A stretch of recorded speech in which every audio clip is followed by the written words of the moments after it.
자, 계속해서 우리가 출애굽기 말씀을 묵상해 가고 있는데요. 자, 우리가 지난 금요일에 제가 사도행전을 이제 전하면서 그런 말씀을 읽었습니다.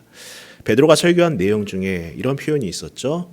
하나님은 사람의 외모로 보지 아니하시고, 하나님은 사람의 외모로 보지 아니하시고. 여기서 말하는 외모는 단지 그 사람이 예쁘다 혹은 잘생겼다라는 것이 아니라 무엇이라고 말씀드렸습니까? 여러 가지 다양한 외적인 조건이다라고 말씀을 드렸어요. 여러분, 성경을 읽어가다 보면은 깨닫게 되는 부분이 무엇이 있느냐 하면은 하나님께서 사람을 들어 쓰실 때에 그 사람들의 공통점이 있다는 거예요. 그것이 무엇인가 하면은 하나같이 그들이 완벽해서 쓰신 것이 아니라 저마다의 연약함과 부족한 점들이 있었지만은 그럼에도 불구하고 하나님께서 붙드셔서 사용하셨고 감당할 힘을 주셨다는 거예요. 그러한 공통점이 있다는 것입니다.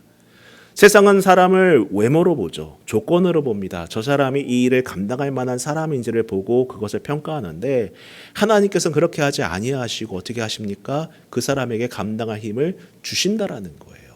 참 이러한 공통점이 있다는 것입니다. 물론 간혹 가다가 성경을 보면은 사람들 보기에 완벽해 보이는 사람이 등장하기도 합니다. 누가 있을까요? 대표적으로 사울 왕이 있지 않습니까? 사울 왕에 대한 처음 기록을 보면 어떻습니까? 그의 조건은 정말 완벽했어요. 최고의 조건을 가지고 있었습니다. 그러나 우리가 성경을 잘 읽어보셨겠지만은 그 끝이 좋지 않았죠. 왜 그랬겠습니까? 하나님을 밀어내고 자신의 힘과 능력으로만 하려고 하다 보니까는 결국에는 망한 것 아니겠습니까? 반면 영적인 거장이라고 불릴 만한 사람들은 어땠습니까? 그 사람들이 완벽해서 하나님께 쓰임받았던 것이 아니라 부족하더라도 하나님 손에 붙들려 있었기 때문에 능력 있게 쓰임받고 그 사명을 감당할 수 있었던 거예요. 자, 우리가 지난 시간에 이제 보셨다시피 하나님께서는 이스라엘 해방의 임무를 수행할 인간 대리자로 모세를 부르십니다. 그런데 모세는 그 부르심을 거절하죠. 가장 먼저 어떻게 질문했습니까? 나는 누구입니까? 나는 누구입니까? 라고 질문하지 않았습니까? 자신은 세상의 기준에도 또 스스로 보기에도 주님께서 주신 이 사명을 감당할 만한 그릇이 되지 못합니다. 그런 얘기를 하는 것 아니겠습니까? 아니, 부르시려면은 힘이 있을 때에, 능력이 있을 때에 부르셨어야지 나이 먹고 내가 가진 지식도 이제 쇠퇴해버리고 힘도 없는 이 시점에서 부르셔도 내가 할 일이 없습니다. 나는 누구입니까? 도대체 내가 어떤 존재이기 때문에 나를 부르십니까? 아니, 힘 있을 때는 뭐 하셨다가 이제 부르시나요? 그때 하나님께서 답변하셨죠. 내가 반드시 너와 함께 있으리라. 내가 반드시 너와 함께 있으리라. 성도 여러분, 우리가 우리의 사명을 감당할 수 있는 것은 단순히 내가 힘이 있어서가 아닙니다. 내게 능력이 있어서가 아니라는 거예요. 무엇 때문입니까? 하나님께서 주신 힘으로 말미암아 감당할 수 있는 것이고, 내가 어떠한 상황 속에서도 이길 수 있는 것은 하나님이 나와 함께 하실 때에 감당할 수 있다는 사실을 여러분 반드시 붙드시고 기도하시기를 바랍니다. 또 한 가지 질문이 무엇이었습니까? 당신은 누구십니까? 였어요. 당신은 누구십니까? 그 당시에 신은 누굽니까? 애굽의 바로 왕이었어요. 살아있는 신으로 추앙받지 않았습니까? 바로가 신이었어요. 이건 역사적으로도 증명된 이야기예요. 사람들은 말하겠죠. 지금 당장 내 눈앞에 있는 저 바로와 같은 거대한 권력이 있는데, 아니 당신이 하나님을 말하기를 그 사람이 도대체 누구냐, 그분이 누구냐, 이름이 뭐냐 라고 물을 때에 내가 뭐라고 대답해야겠습니까? 더 나아가 도대체 우리가 고통받을 때에 하나님 무엇을 하셨습니까? 아니, 하나님이시라면서 절대적인 힘을 가지셨다면서 내가 힘들고 연약해지고 무너질 때에 도대체 하나님 뭐 하셨습니까? 라고 질문하는 것 같지 않았습니까? 그때 하나님께서 말씀하셨죠. 나는 스스로 있는 자다. 나는 스스로 있는 자다. 뭐예요? 나는 주권적으로 일하시는, 역사하시는 그 하나님이다라는 거예요. 사람들의 이것저것에 흔들리는 거 아니라 하나님의 주권을 갖고 의지를 갖고 일해 가시는 그 하나님임을 분명하게 밝히십니다. 동시에 뭐라고 말씀하셨나요? 너희 조상의 하나님 곧 아브라함과 이삭과 야곱의 하나님이다 라고 말씀하지 않으십니까? 이 말은 무엇인가요? 약속을 기억하고 있다. 그리고 그 약속을 진행하여 가고 있었다라는 거예요. 그냥 맹 놓고 있다가 넋 놓고 계시다가 생각났어. 지금 해야 돼가 아니라 그 약속을 이행하실 때까지 기다렸다라는 거예요.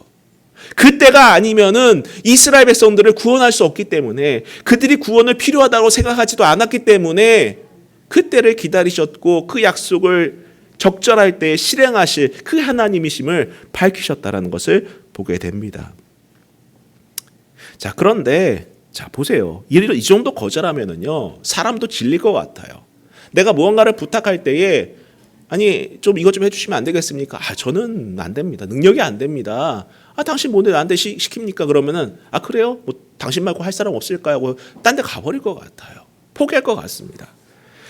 아마 질려서 다른 사람 찾을 것 같은데 하나님께서는 인내하시고 오히려 그를 설득하십니다. 자, 모세를 부르신 하나님은 그의 재능뿐 아니라 그의 약점까지도 사용하셔서 일하심을 보게 된다라는 거예요. 그리고 우리는 본문에서 계속해서 인내하시고 설득해 가시는 하나님을 보면서 우리를 향한 하나님의 마음을 엿볼 수 있게 될 거예요. 한번 보도록 하겠습니다. 자, 1절부터 한번 다시 보면은 모세가 대답하여 이르되 그러나 그들이 나를 믿지 아니하며 내 말을 듣지 아니하고 이르기를 여호와께서 내게 나타나지 아니하셨다 하리이다. 자, 모세는 하나님의 약속과 보증을 받았으면서도 여전히 말씀에 즉각적으로 순종하지는 못합니다. 근데 여기에 이런 모세의 의심까지도 허용하시는 하나님의 모습이 참 압권이라고도 할 수 있겠죠. 자, 또 한 번의 기회가 주어지자 모세는 즉각적으로 세 번째 불복을 합니다. 이 질문의 핵심은 바로 이것이었어요. 그들이 나를 믿지 않으면 어떻게 합니까? 라는 거예요. 그들이 나를 믿지 않으면 어떻게 합니까?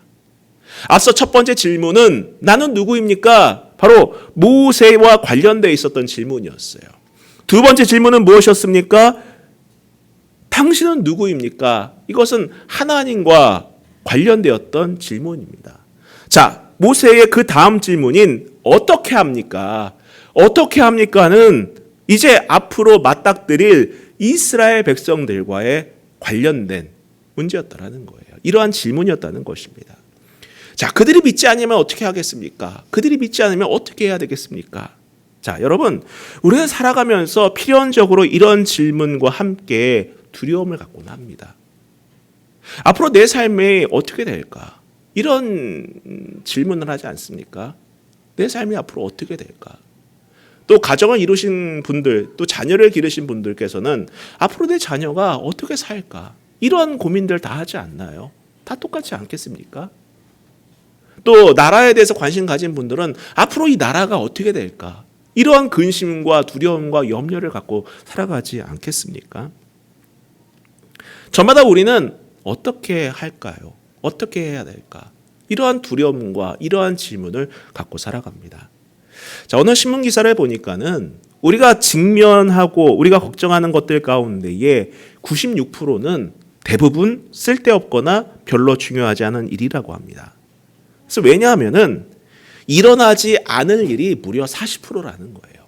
걱정했던 것들 가운데에 대략 40%는 일어나지 않았다라는 거예요. 그리고 과거에 지난 일들, 그거에 대한 염려와 근심, 그거로 바탕을 해서 미래를 두려워하는 것들이 30%라는 것입니다. 이것도 마찬가지로 일어나지 않을 일인 거죠. 그리고 중요하지 않은 것이 22%라고 합니다. 그나마 불가항력적인 것, 내가 어떻게 할 수 없는 것, 내가 어떻게 고민과 걱정을 해도 할 수 없는 것들이 4%였대요. 그러니까 실제 우리가 고민해야 될 부분은 우리가 고민하는 거 100% 가운데 딱 4%만 고민할 거리였다라는 것입니다. 오늘날 현대인들은 수없이 많은 걱정거리를 안고 살아갑니다. 그중에는 밤잠을 설칠 만큼 심각한 것도 있겠죠. 저도 있어요. 저도 있습니다. 그리고 잠시 머리를 스치고 지나가는 그런 걱정거리도 있을 겁니다. 우리는 자연스럽게 걱정을 해요. 걱정을 합니다. 그리스도인들도 마찬가지예요. 일상에서 생겨나는 수많은 걱정거리를 과연 그러면 어떻게 풀어내야 하겠습니까? 물론 걱정 대신 기도를 해야 되겠죠. 우리는 그거를 배웠기 때문에, 우리는 그것을 알고 있기 때문에 기도해야 된다는 것은 잘 알고 있어요. 그런데 하나님을 믿는 신자라면 이 사실을 다 알고 있지만은 잘 안 되는 것도 사실 아니겠습니까? 잘 안 돼요. 기도해야 된다라는 것을 알지만은 잘 안 됩니다. 그렇다고 계속 걱정할 수 있을 수는 없죠. 그래서 걱정거리를 하나님 앞에 내려놓는 훈련이 필요한 거예요. 끊임없이 그분 앞에 내려놓으려는 훈련이 필요한 것입니다. 내 안에 있는 걱정이 이렇게 올라올 때마다 하나님께 의지적으로 그것을 온전하게 내려놓으려고 하는 훈련과 그러한 마음이 필요하다라는 거예요. 걱정될 때마다 그걸 끌어안고 끙끙대고 눈물 흘리고 고민하고 밤잠 설치는 것이 아니라 안 되지만 기도해야지, 하나님께 맡겨야지 하면서 내 안에서 뽑아내서 그분 앞에 내려놓는 훈련, 말 그대로 훈련이에요. 훈련이 필요한 거예요. 아무튼 여러분, 이런 모세의 질문과 태도를 보면은 어떤 면에서는 참 위로가 됩니다. 위안이 돼요. 왜 그렇습니까? 모세가 대단해서 쓰임받은 것이 아니었구나라고 해서 위로가 된다는 거예요. 동병상련이라고 하죠. 이 사람도 이렇게 걱정하며 살았구나. 미래에 대해서 이렇게 두려워했구나. 자신이 맡은 일 때문에 걱정하고 염려하며 살았구나. 그것 때문에 위로가 된다라는 거예요. 모세도 그랬구나. 모세가 뭔가 대단해서 쓰임 받았던 것이 아니라 그도 나랑 똑같은 걱정과 고민과 도대체 어떻게 해야 되지? 어떻게 살아야 되지? 내가 가면 무슨 일이 일어날지 참 두려운데 이런 것 고민하며 살았구나라는 것이 느껴질 수 있다라는 거죠. 자, 이에 대한 하나님의 답변을 보세요. 뭐라고 말씀하십니까? 2절부터 보시기 바랍니다. 여호와께서 그에게 이르시되 내 손에 있는 것이 무엇이냐? 그가 이르되 지팡이니이다. 여호와께서 이르시되 그것을 땅에 던지라 하시매 곧 땅에 던지니 그것이 뱀이 된지라. 모세가 뱀 앞에서 피하매 여호와께서 모세에게 이르시되 내 손을 내밀어 그 꼬리를 잡으라. 그가 손을 내밀어 그것을 잡으니 그의 손에서 지팡이가 된지라. 모세의 막연한 불안과 추측에 맞서서 하나님께서는 이렇게 묻습니다. 내 손에 든 것이 무엇이냐? 내 손에 들고 있는 것이 무엇이냐? 구체적인 질문을 하시죠. 이에 대해서 모세는 지팡이인데요? 지팡이입니다. 지팡이는 목자의 도구로 양떼를 인도하고 보호하기 위한 통제와 힘의 수단이죠. 그렇지 않습니까? 자, 하나님께서는 모세가 오랫동안 들고 있던 그 지팡이를 땅에 던지라고 명령하십니다. 자, 그가 던지자 뱀이 무엇이 되었습니까? 뱀이래요. 지팡이가 무엇이 되었습니까? 뱀이 된 거죠. 모세는 그것을 피했다고 합니다. 자연스럽게 그 뱀이 독사라는 것을 알았던 거예요. 양을 칠 때 쓰던 지팡이는 모세의 것이었지만은 뱀으로 변한 지팡이는 하나님의 것이 된 것입니다. 이제 하나님은 내 손을 내밀어 그 꼬리를 잡으라고 명령하세요. 여러분, 상식적으로 생각하시면요, 뱀은 꼬리를 잡으면 안 돼요. 아시지 않습니까, 여러분? 뱀은 머리를 잡아야 돼요. 머리를 꽉 눌러야지 돼요. 꼬리를 잡으면 뱀이 휙 돌아가고 그 잡은 사람의 손을 물 수가 있습니다. 상당히 위험해요. 모세가 그것을 몰랐을까요? 그러나 여러분 보세요. 그 꼬리를 잡으라고 정확하게 그 위치를 명령하십니다. 무모하지만 두렵지만은 근심이 되지만은 그 꼬리를 잡으라고 명령하세요. 그 명령에 순종하자 뱀으로 변했던 지팡이는 다시 원래의 지팡이로 돌아왔다라는 거예요. 여러분, 믿음은 이런 것입니다. 믿음은 이런 거예요. 우리는 두려워할 만한 일이 참 많습니다. 근심이 되는 일이 너무나도 많아요. 하루에도 몇십 번씩 근심하는 것이 우리의 일상입니다. 내가 할 수 없는 일들에 대해서 근심합니다. 염려합니다. 두려워합니다. 하나님 어떻게 하면 되겠습니까? 어떻게 될까요?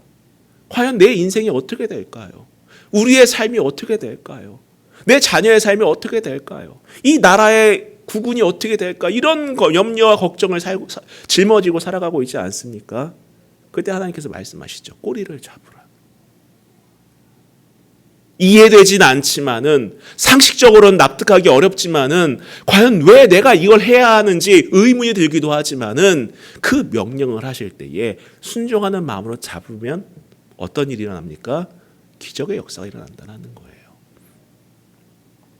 이에 대해 하나님께서 말씀하십니다. 5절을 보세요. 이는 그들에게 그들의 조상의 하나님 곧 아브라함의 하나님, 이삭의 하나님, 야곱의 하나님 여호와가 내게 나타난 줄을 믿게 하려 함이라.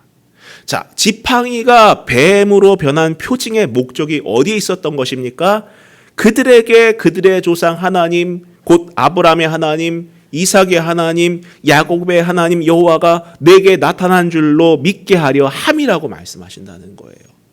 하나님께서는 그냥 기적을 베푼 것이 아닙니다. 사람들한테 어떤 일종의 쇼를 보여주고 관심을 끌게 하기 위해서 어떠한 기적을 행하신 것이 아니라 언제나 하나님의 이적과 기적과 표적은 무엇과 연관되어 있습니까?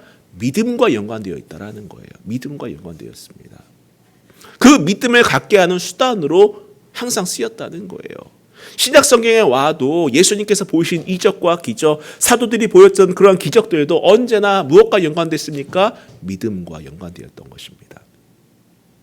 여러분, 여러분께서 기도하실 때 여러분의 잘됨만을 위해서 기도하지 마시기를 바랍니다.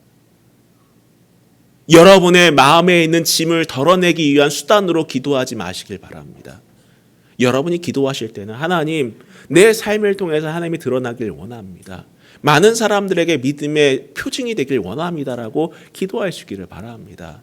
자녀들은 기도할 때 하나님, 내 삶을 통해서 하나님 영광 되길 원합니다. 지혜 주세요. 내게 달란트를 주세요. 내게 은사를 주세요 라고 기도하세요. 하나님께서 나를 통해 쓰시길 원합니다라고 기도하시길 바랍니다. 세상에서 말하는 직업을 갖는 게 중요한 것이 아니라 하나님 손에 붙들려서 사는 것이 가장 중요한 거예요. 그분 손에 붙들려서 살아가는 인생이 중요한 것입니다. 부모로서 자녀를 바라볼 때도 마찬가지인 것 같아요. 내 마음에 흡족한 자녀가 아니라 하나님 마음에 흡족한 자녀가 되기를 기도하기를 바랍니다. 또 서로 배우자를 위해서 기도할 때도 마찬가지라는 거예요. 또 자기 자신도 마찬가지예요. 하나님, 나 이거 되길 원해요. 만약 제가 여러분 앞에서 저 이제부터 대통령 되길 기도하겠습니다라고 말하면 여러분 어떻게 반응하시겠습니까? 비웃을 것 같아요. 그 의도가 무엇인지 뻔히 보이기 때문에. 무엇 때문입니까? 내 욕심 때문에 기도하는 거 다 알지 않습니까? 그러나 여러분, 어떤 기도가 응답받는 기도겠습니까? 주님, 내 삶을 통해서 주님의 영광이 나타나길 원합니다. 우리의 믿음이 성장하길 원합니다. 많은 사람들에게 그 믿음이 나타나길 간절히 소원합니다라고 기도할 수 있기를 바랍니다. 자, 이어서 하나님은 또 다른 표징을 모세에게 보여주시죠. 6절부터 보시기 바랍니다. 여호와께서 또 그에게 이르시되 내 손을 품에 넣으라 하시매 그가 손을 품에 넣었다가 내어보니 그의 손에 나병이 생겨 눈같이 된지라. 이르시되 내 손을 다시 품에 넣으라 하시매 그가 다시 손을 품에 넣었다가 내어보니 그의 손이 본래의 살로 되돌아왔더라. 자, 두 번째 표징은 모세의 손에 들렸던 지팡이가 아니라 모세의 손 바로 그 자체였다라는 거예요. 그 자체였다라는 것입니다. 모세의 힘의 상징이라고 할 수 있던 그 손, 그 손조차도 하나님께서는 무기력하게 만드셨다는 거예요. 품에 넣었다 빼보니 손에 나병이 들었다는 거예요. 무기력하게 했다라는 것입니다. 그리고 모세에게 다시 넣으라라고 말씀하시고 모세가 그 말에 순종하니까는 어떻게 됐습니까? 그 손이 원래대로 되돌아왔습니다. 자, 그러면서 하나님께서는 8절에 이렇게 말씀하십니다. 여호와께서 이르시되 만일 그들이 너를 믿지 아니하며 그 처음 표적의 표징을 받지 아니하여도 나중 표적의 표징은 믿으리라. 자, 이 말씀에서 강조되는 것이 있어요. 무엇입니까? 믿다라는 걸 믿다라는 거예요. 계속 믿음에 대해서 강조하지 않습니까? 하나님께서. 이 믿다라는 것을 크게 강조하시면서 모세가 가졌던 막연한 두려움과 염려를 담대함으로 바꿔주셨다라는 거예요. 지금 모세에게 필요했던 것은 여러분 믿음의 회복이었던 것입니다. 믿음을 갖고 용기 있게 나아가는 거였어요. 여러분, 믿음은 나는 것이 아니에요. 자연스럽게 내가 어떻게 믿음이 생겨나는 것이 아닙니다. 믿음은 내는 거예요. 믿음은 내는 거예요, 내가요. 믿어지지 않지만은 환경적으로 내가 어떻게 해낼 수 없다고 보여지지만은 믿음은 내가 내는 거예요. 믿음을 갖고 내는 것입니다. 나의 현실만을 놓고 보면은 두렵지만은 하나님을 신뢰하면서 믿음을 내면 되는 거예요. 여러분, 오늘 우리가 우리의 현실을 마주하며 살아가실 때마다 믿음을 낼 수 있기를 축복합니다. 얼마나 힘드십니까, 여러분의 삶이?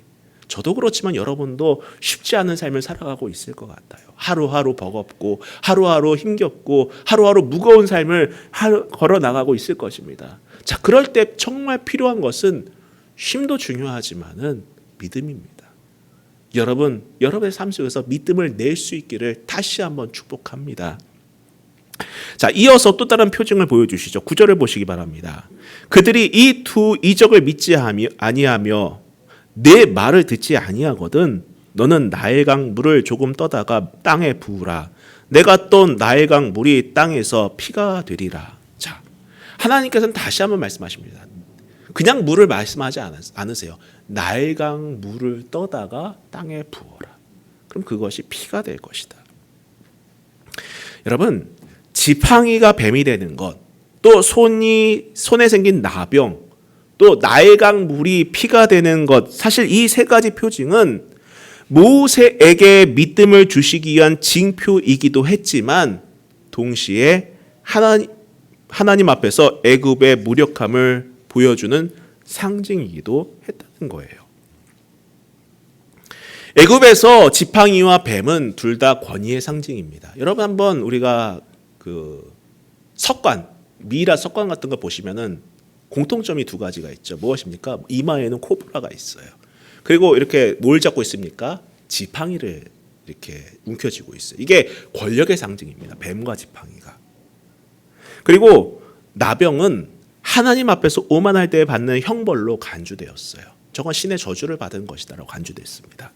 그리고 물을 상징하는 나일강 물을 떠서 땅에 부으라고 하지 않으셨습니까? 이 나일강은요, 여러분, 애굽에게 번영의 핵심의 원천이자 상징, 또 풍성한 곡식 추수의 원천이었던 거예요.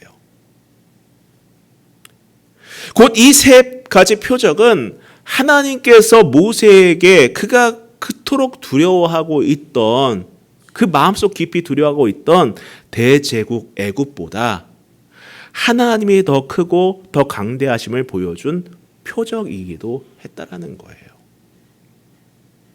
여러분, 우리가 현실을 두려워하는 이유도 같은 맥락 아니겠습니까? 똑같은 맥락이라고요. 왜 두려워합니까? 왜 염려합니까? 현실 그 자체가 하나님보다 더 커 보이기 때문이라는 거예요. 그렇지 않습니까, 여러분? 현실이 내 믿음보다 더 커 보이고 내 신앙보다 커 보이고 궁극적으로 하나님보다 더 커 보이기 때문에 두렵고 근심하고 염려하는 것 아니겠냐고요. 모세가 애굽에 돌아가기를 두려워하고 주저했던 것은 결국에는 그런 것이었던 거죠. 애굽이 하나님보다 더 커 보이기 때문에 내가 할 수가 없어. 왕자였을 때도 나는 그들을 한 사람도 구원해낼 수 없었어. 어떻게 근데 가서 내가 그 많은 백성들을 이끌고 나올 수 있을까? 두렵다는 거죠. 아무리 하나님이라도 이건 할 수 없을 것 같아 라는 마음이 그 내면에 자리매김하고 있지 않았을까 해요. 여러분, 우리에게 필요한 것은, 또 모세에게 필요했던 것도 마찬가지지만은 우리가 겪는 현실보다 하나님이 더 크심을 인정하는 거예요.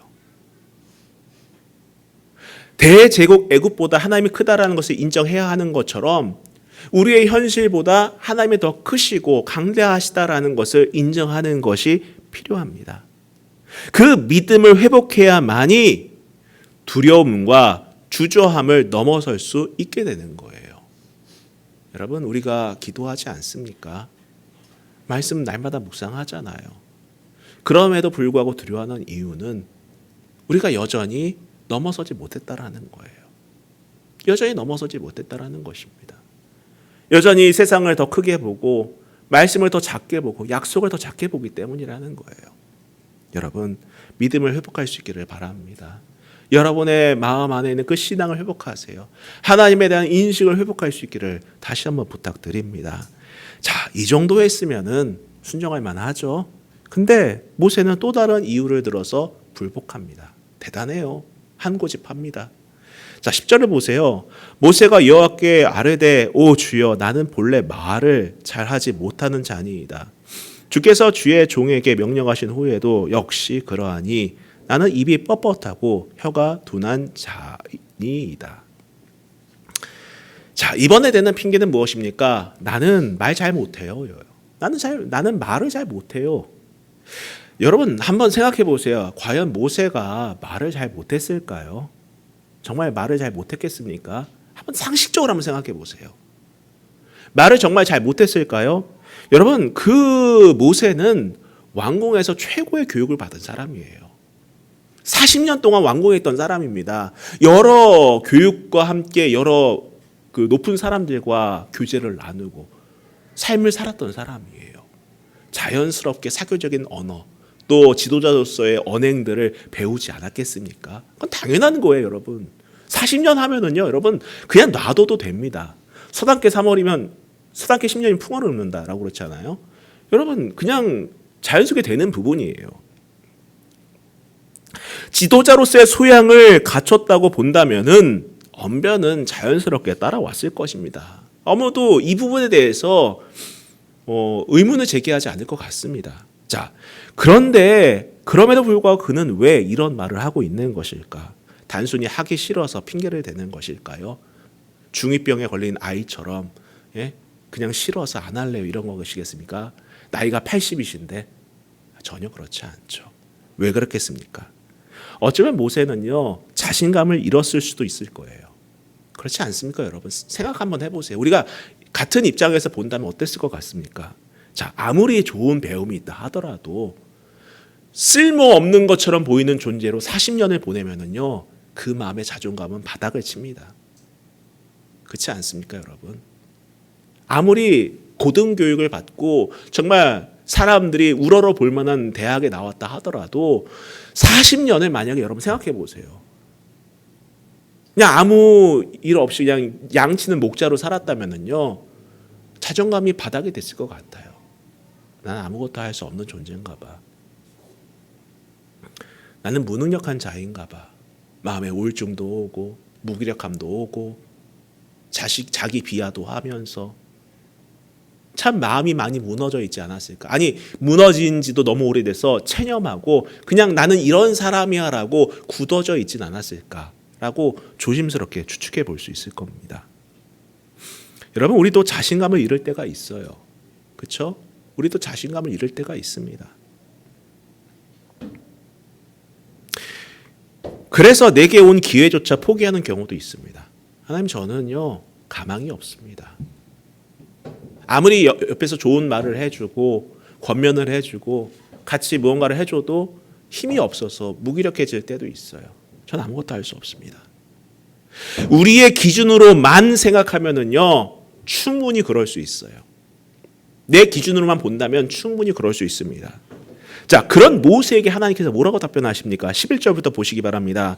여호와께서 그에게 이르시되 누가 사람의 입을 지었느냐? 누가 말 못하는 자나 못 듣는 자나 눈 밝은 자나 맹인이 되게 하였느냐? 나 여호와가 아니냐? 이제 가라. 내가 내 입과 함께 있어서 할 말을 가르치리라. 저는 말씀을 전할 때마다 그런 기도를 해요. 하나님, 저는 무능력합니다. 저는 누군가에게 앞에 서서 설교할 만한 자격이 있는 자가 아닙니다. 그러나 주님께서 사랑하시는 교회를 위해서, 성도들을 위해서 마땅히 전할 말을 가르쳐 주옵소서 라고 기도를 해요. 여러분, 하나님께서는요 이 모세에게 마땅히 할 말을 가르치시겠다라고 말씀하십니다. 여러분 우리가 감당해야 할 사명들은 사실 내 힘만으로 할 수 있는 것은 없어요. 내 능력만으로 할 수 있지 않습니다. 하나님이 주신 힘으로 감당하는 거예요. 그래서 주님의 도우심을 구하면서 내게 주어진 일들을 감당해내야 되는 것입니다. 어떤 사람에게는 말의 능력을 주시고 어떤 사람에게는 건강을 주시고 또 어떤 사람에게는 지혜를 주시고 또 어떤 사람에게는 물질을 부어주시고 어떤 사람에게는 사람을 붙여주시고 이렇게 하시는 것이 하나님의 능력이라는 거예요. 여러분, 내 능력으로 하는 것이 아니라 하나님이 주신 힘으로 하는 것입니다. 그분은 누구보다도 나를 잘 아시고 내가 사명 감당할 때 필요한 것이 무엇인지를 아시는 분임을 여러분 믿으시기를 바랍니다. 여러분, 여러분이 기도할 때에는요, 주님 저 이거 못하겠어요, 제게 왜 이런 시련을 주시나요? 라고 하기보다는 감당할 힘을 주옵소서라고 기도하시기를 바랍니다.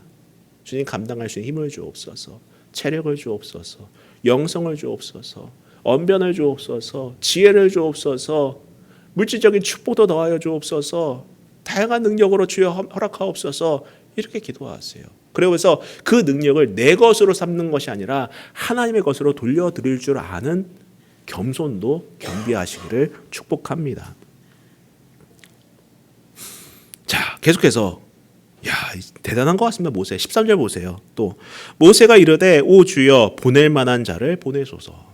끝까지 완고합니다. 보낼 만한 자를 보내소서. 사실 원문은 더 교묘합니다. 원문을 보면은 이렇게 돼 있어요.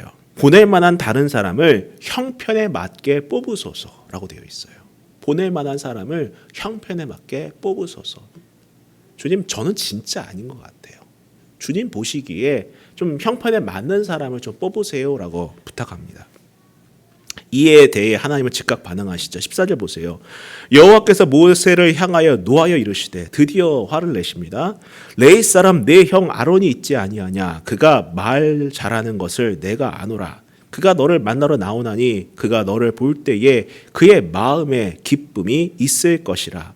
너는 그에게 말하고 그의 입에 할 말을 주라. 내가 내 입과 그의 입에 함께 있어서 너희들이 행할 일을 가르치리라. 그가 너를 대신하여 백성에게 말할 것이니 그는 내 입을 대신할 것이요 너는 그에게 하나님같이 되리라. 여기서 하나님같이 된다라는 표현은요, 어떤 신적인 존재를 말하는 것이 아니라 기능적인 표현이에요. 즉 모세가 하나님의 대언자가 되지 않습니까? 이와 마찬가지로 아론도 모세의 대언자가 된다라는 것을 우회적으로 표현한 것입니다. 자, 모세는 형편에 맞는 다른 사람을 보내주세요 라고 거절을 하죠. 근데 그래, 나는 아니야. 다른 사람을 보내긴 할 건데 그 다른 사람은 너 모세를 대신하는 것이 아니라 모세와 함께 갈 거야. 이게 하나님의 의지였다라는 거예요. 하나님은 분노하는 가운데서도 모세의 저항에 긍정적으로 그리고 은혜로 반응하십니다.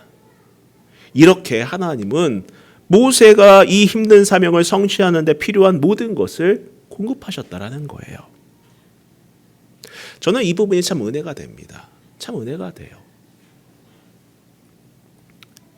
여러분, 우리가 이 말씀을 읽어 나가면서 묵상해야 될 것은 이거 같아요. 저도 개인적으로 출애굽기 창세기 때도 참 제가 마음에 참 도전이 되고 의지가 되는 부분들이 참 많았었는데 출애굽기를 묵상하면서도 똑같은 은혜가 있음에 참 감사를 합니다. 어떤 부분이냐면은 모세가 위대해서, 모세가 능력이 있어서, 모세가 뭔가 카리스마가 있어서 출애굽을 시킨 것이 아니었구나라는 거예요. 우리가 단순히 모세가 광야를 이끌고 나가는 것을 보고 그가 이제 이스라엘 백성들 지도하는 모습을 보면 진짜 대단하다, 지도자는 타고나는가 보다 이런 생각을 하겠는데 그의 이 출발을 보면은 그가 위대해서가 아니었구나, 그가 대단해서가 아니었구나, 정말 훌륭해서 이스라엘 백성들을 광야에서 이끌고 있었던 것이 아니었구나라는 것을 발견할 수 있습니다. 모세가 대단해서가 아니라 하나님께서 인내하시고 또 사랑하시며 필요한 것들을 공급해 주셨기 때문에, 그리고 힘 주셨기 때문에 그 사명들을 감당할 수 있었던 것이구나라는 것을 발견할 수 있다는 거예요. 성도 여러분, 저에게나 여러분에게나 이러한 하나님의 공급하심이 있으시기를 주님의 이름으로 기원합니다. 그것을 기도하세요. 하나님 힘 주세요. 감당할 수 있는 힘을 주세요. 여러분, 문제가 없는 삶이 행복한 삶이 아니에요. 우리의 삶 속에서 문제가 없고 염려가 없고 걱정이 없는 것이 행복한 것이 아닙니다. 그것을 감당할 힘을 공급받으며 그 문제를 해결해 나가는 것이 행복한 것이고 그게 복된 삶임을 여러분 꼭 기억할 수 있기를 바랍니다. 거기에 삶의 역사가 나타나는 거예요. 그것이 여러분의 삶의 간증이 되고 힘이 되는 것입니다. 자, 이제 하나님은 명령하십니다. 17절 보세요. 너는 이 지팡이를 손에 잡고 이것으로 이적을 행할지니라. 여러분, 이 지팡이가 무엇입니까? 하나님께 새로 주신 지팡이인가요? 자, 이제부터 내가 지팡이를 줄 텐데 이거 붙들고 나가면은 넌 큰 일을 행할 거야. 아니에요. 아닙니다. 이 지팡이는 무엇입니까? 지난 40년 동안 광야에서 자기 양도 아닌 남의 양, 장인어른 이드로의 양을 치던 바로 그 지팡이. 양 치는 것 외에는 아무짝에도 쓸모없던 바로 그 지팡이였습니다.